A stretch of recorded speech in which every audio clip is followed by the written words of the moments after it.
السلام علیکم ورحمۃ اللہ وبرکاتہ۔ دوستو، آج ہم خارش کا آسان گھریلو علاج کے موضوع پر بات کریں گے۔ تو دوستو، ہمارا جسم اپنے فاسد مواد کا ایک حصہ جلد کے مسامات کے ذریعے بطور پسینہ کے خارج کرتا ہے۔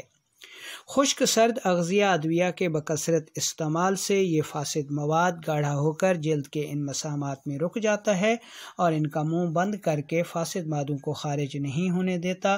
ایسی صورت میں طبیعت مدبرہ بدن جسم کی مدد کرتے ہوئے خارش کو پیدا کرتی ہے، کیونکہ خارش جسم پر ہی ہوتی ہے اور اس کا بنیادی مقصد اس مسامات کو کھولنا ہوتا ہے تاکہ یہ فاسد مواد خارج ہو جائیں اور خارش مستقل طور پر ختم ہو جائے۔ اس مقصد کے لیے ہمیں ہر قسم کی عضلاتی غذائیں، جن میں دہی شامل ہے، دہی کے علاوہ لسی ہو گئی، یہ بھی عضلاتی غذا ہے۔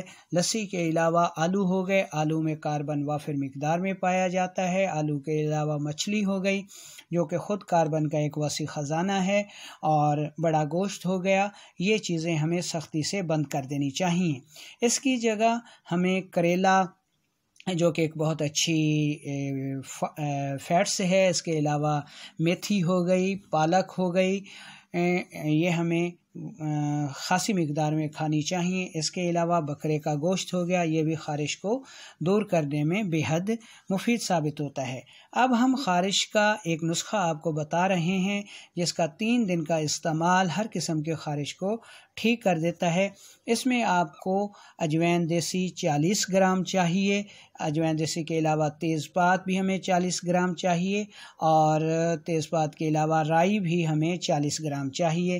رائی کے علاوہ گندھک آملہ سار ہمیں 120 گرام چاہیے۔ ان تمام چیزوں کو ہم نے انتہائی باریک صفوف بنا لینا ہے، اور چائے والی چمچ کا چوتھائی حصہ یا 750 ملی گرام کے کیپسول صبح، دوپہر، شام استعمال کرنے چاہیے۔ اس کے علاوہ سرسوں کا تیل صبح شام مالش کرنے سے ہر قسم کی خارش 3 دن میں بالکل دور ہو جاتی ہے۔